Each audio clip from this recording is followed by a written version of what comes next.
Huwag kayo makasubok sa Maynila. Welcome kayo rito. Huwag kayong lalabag sa batas. Nanahimik kami rito. Mema lang kayo. Harapin ko na lang yan. O, sige, so be it. Face the consequences of my actions. But I will not stop. O, ngayon ako nananawagan. O, sa mga produkto. O, pumunta na kayo rito. O. Totoo.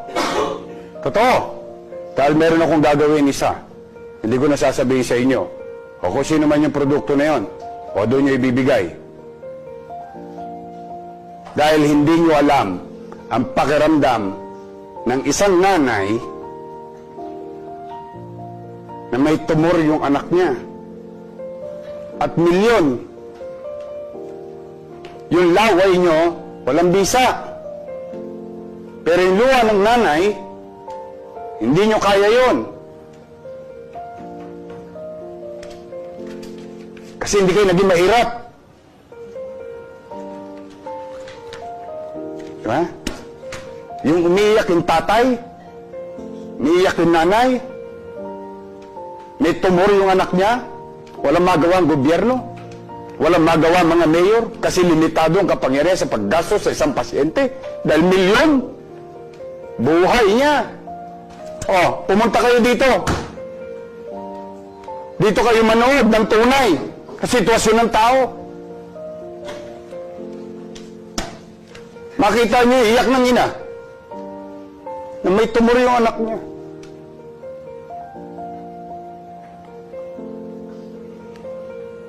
Magagaling kayo. Magaling lang kayo dahil nag-aral kayo.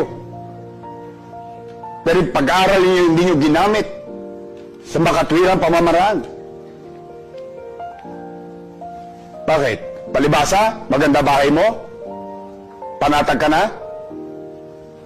Oh, lahat ng mga produktong gusto magpa-endorso, i-endorso ko kayo. Pang-operahan nyo lang yung bata na yon. Puro kayo politika. Kala ko ba makabayan kayo?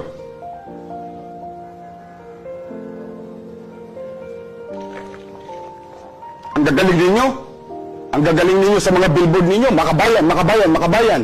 Saan naging makabayan ninyo? May naglilingkod. Pinipilit maging tapat.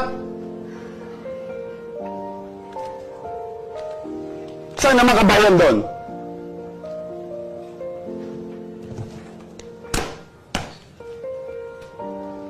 Wag ako. Wag ako.